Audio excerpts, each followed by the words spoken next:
So it's the final home game of the season. It's absolutely boiling in Newcastle. I've just been walking around. It's like 24 degrees or something. Really end of season vibes completely. Like, nice atmosphere, everyone's in black and white pretty much. Feels like a positive atmosphere. Hopefully it goes through to the players as well. Got a lad down there playing local hero on the guitar, which is good. So yeah, I mean, today it's pretty straightforward what we have to do. We just have to keep winning, don't we? So Brighton haven't been playing that well. Yeah, they beat Villa, but ultimately we should beat them at home. So we just need to make sure we do our job today and do that. And then we finished the season with 2 away matches. I literally cannot believe it's the last home match of the season. Still 2 games to go in the season, which is weird, but obviously we've got that extra game against Man United. But basically I think if we win today, I don't even think it really matters what anyone else does. We just need to keep winning. We're in 6th, so we just need to keep that momentum up. We need to just keep going with what we're doing and we'll be alright. If we win our games, we'll be in 6th and we'll get Europe, and then it's just a case of waiting for Man United to play the FA Cup final and hopefully lose, but we have to do our job first, so it doesn't really matter about that. We just have to make sure we get the results that we need to get. We can't really afford to drop points. People queuing up already to get in. Turnstiles aren't even open yet, and look how busy it is already.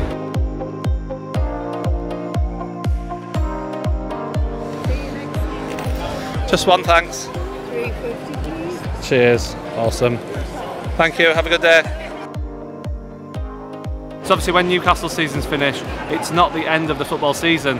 The Euros are just around the corner. We're hoping that Callum Wilson and maybe some other Newcastle players are going to be in that squad, Kieran Trippier hopefully as well, going to Germany, and it's going to be fantastic to watch. Now, if you're like me and you aren't going to Germany, the next best thing to do is go and watch that in a fan zone, and I've teamed up with For the Fans, which is a company who are creating 10 fan zones across the UK to watch England matches at the Euros, and there's one right here in Newcastle, and over the next few weeks I'm actually going to be running competitions on this channel to give some tickets away, so keep an eye out for that. But you can buy tickets now. It's going to be absolutely brilliant. There's a big screen with the game on, there's a bar, there's food, there's live DJ, there's entertainment, there's going to be some ex-professionals talking at the events and all that kind of stuff. It's going to be absolutely brilliant, and like I said, there's one here right here in Newcastle. You can get your tickets now. It's For the Fans. Go and check their website out. I'll put a link to that in the description below.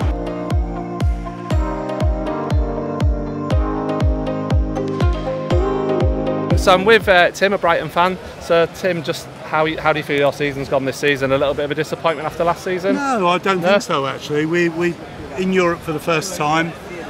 We've been to the likes of Amsterdam, Athens, Rome. We've had a fantastic time. Did you go to any of those games? Yes, yeah, nice. Been to all of them. With our owner and our CEO, they've got these plans, and they've always said there's going to be ups and downs. Yeah. Do we say this year was a down? No, because it was the first time in Europe. We're in a similar position really, because obviously we overachieved last season, finishing 4th, unbelievable. But the reality is, if we can finish in the top 6 or 7 again, that's still a really good season for us. Absolutely. Yeah. You've got to be realistic, haven't you? And like absolutely. You say, the pressures of playing in Europe, kind of, there is a truth to that. It's harder on the squad. It is. We've been playing every Thursday night, and it just takes it out of you. It really does take it out of the squad. What do you reckon today then? Well, I'll tell you what, the brain says we're going to beat you 2-1. Heart says we're going to have a hard game. Yeah. So probably, let's go 2-2. 2-2, okay, 2-2. Fair enough. There you go. I like your optimism. Yeah. Anyway, great to meet you. Yeah, great to meet you. Thank you. And I've just joined with Adam P. How are you doing, Adam? Not bad, mate. It's good to see you in the flesh. You're out St James's Park. Obviously, big last game of this season, which I'm sure you're going to ask us about. I am, yes. It's a nice day for us. So you got your sunglasses on, which is quite rare around Newcastle. It's absolutely boiling, isn't it? I can't believe how hot it is. I know, it's so nice. What do you think of the season then? Well, it's depending whether we'll get top 6 or not, but good season, if you have to say that. I think now. So. A lot of good memories this season when you look back at it. I know you tell your kids and your grandkids, you tell them a lot of the games this season, the Sunderland one, the PSG one, your Champions League away matches. It's incredible, isn't it? I was just reliving the PSG highlights the other day, and it's just absolutely awesome. That night was just awesome. It's like literally up there in the top 2 or 3 matches I've ever been to in my life. So that's the best I've seen in my lifetime with Newcastle. Actually exceptional. It was on a par with, I mean, you're too young for this, but Barcelona with a Tino hat-trick, and Inter Milan. I went to Milan away back in 2003, whatever it was. It was on a par with that. It was that sort of incredible night. But Brighton today, obviously we need to win. Feeling confident today? Yeah, I would think so. You've got to look at Brighton's point of view. I would actually argue that Newcastle and Brighton are quite similar this season when you look at them. Two teams that have just gotten Europe for the first time in a long time. Well, Brighton's case, the first time ever. So they've got themselves into Europe. Both of them massive depleted squads with injuries, and Brighton, I think, have suffered worse than Newcastle, and that's quite a lot, considering how much we've suffered with the injuries. It's a huge weekend for us. It could potentially just all be finalised this weekend, I would argue. We win, they lose, I think we're there, basically. I bet it won't be though. It's Newcastle, isn't it? Just knowing, oh look, Man U are going to win 3-0 against Arsenal. Probably just something random. Right, I'm with my friend Lee. Hi Lee. You alright? What do you reckon about today? Any win will do. I'll take one going in off Fabian Schär's arse, even though he's not playing. I will, but no. Any win will confident do. Though? I've never feeling confident. I'm captain shit pants. All in all, I think the season's been really good. I do think the season's been really good. If you'd have offered me this at Christmas, going into the last 3 games with a chance of 5th, I'd have ripped your arm off. Snapped your hand off. Absolutely. Yeah. But yeah, one last dance. Apart from Wednesday when I'm going down to Old Trafford. Oh, nice. I'll take the same result as the last time I was there, 3-0, back in, I think it was October. Yeah. I mean, I never feel confident going away from home, especially this season, but God, if we could go there and win, it'd be marvellous. Well, they're shite. Yeah. Let's be fair, they're absolutely shite. They are. And with players coming back and what have you, I fancy us to get a result down there, get the job done. Away, lads! Looking forward to today? Yeah, absolutely. I think you're saying Wilson's out? Wilson's out. I've not actually seen the team news yet. Yeah, I think Anderson's in. I think it's a starting lineup from last week, except Wilson is missing. Okay. He's not even on the bench. So there was rumours midweek that he was injured, wasn't there? Exactly, but he was pictured at training, so everyone thought he was all right. But that's disappointing. I think we should have enough to beat Brighton. I think so. I hope so. Certainly, my home form has been pretty good, really, and I think once we get, and I think also they're a bit not doing so well over this last couple of months. So it's there for us to win, I think. And with that forward line, with or without Wilson, I think we'll have enough to beat them.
So a bit disappointing in the end, 1-1 with Brighton.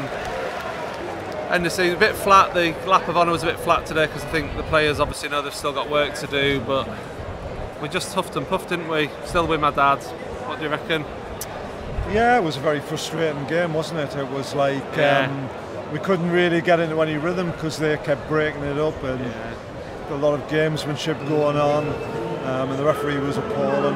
The referee was but I mean, it's frustrating. I mean, you can't blame the result on that overall because we should have done more, but it was a factor. I mean, right at the end, there should have been more injury time. Well, I thought so, didn't I? There was another, anyway, I've been about the referees all day. The only relief about that game is that we didn't actually lose it.